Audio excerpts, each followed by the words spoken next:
തൊഴിലാളി വിരുദ്ധ labour code പിൻവലിക്കുക, കേന്ദ്ര സംസ്ഥാന സർക്കാരുകളുടെ തൊഴിലാളി വിരുദ്ധ നിലപാടുകൾ തിരുത്തുക, തൊഴിലാളി ക്ഷേമനിധി ബോർഡുകൾ തകർക്കുന്ന സംസ്ഥാന സർക്കാർ നടപടി അവസാനിപ്പിക്കുക എന്നീ ആവശ്യങ്ങൾ ഉന്നയിച്ചുകൊണ്ട് UDTF നയിക്കുന്ന ദേശീയ പണിമുടക്കിന് മുന്നോടിയായി തലശ്ശേരി നിയോജക മണ്ഡലം കമ്മിറ്റി വിശദീകരണ പൊതുയോഗം സംഘടിപ്പിച്ചു. STU ജില്ലാ പ്രസിഡന്റ് അലിക്കുഞ്ഞ് പന്നിയൂർ ഉദ്ഘാടനം ചെയ്തു.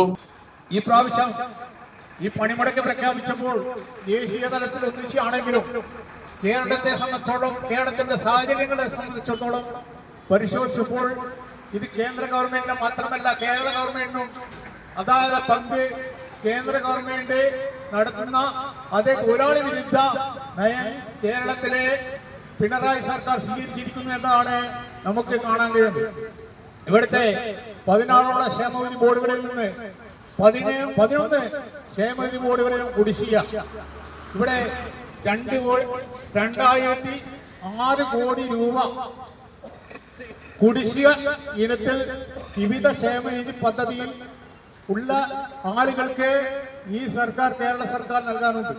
ഇതിൽ ഏറ്റവും കൂടുതൽ നിർമ്മാണ തൊഴിലാളി ക്ഷേമനിധിയിലാണ്. BM ബഷീർ അധ്യക്ഷത വഹിച്ചു. P ജനാർദ്ദനൻ, പാലക്കൽ അലവി, CP കുഞ്ഞഹമ്മദ് എന്നിവർ സംസാരിച്ചു. UDTF തലശ്ശേരി നിയോജക മണ്ഡലം ചെയർമാൻ NK രാജീവ് സ്വാഗതവും K രാമചന്ദ്രൻ നന്ദിയും പറഞ്ഞു. സമഗ്ര ന്യൂസ് തലശ്ശേരി.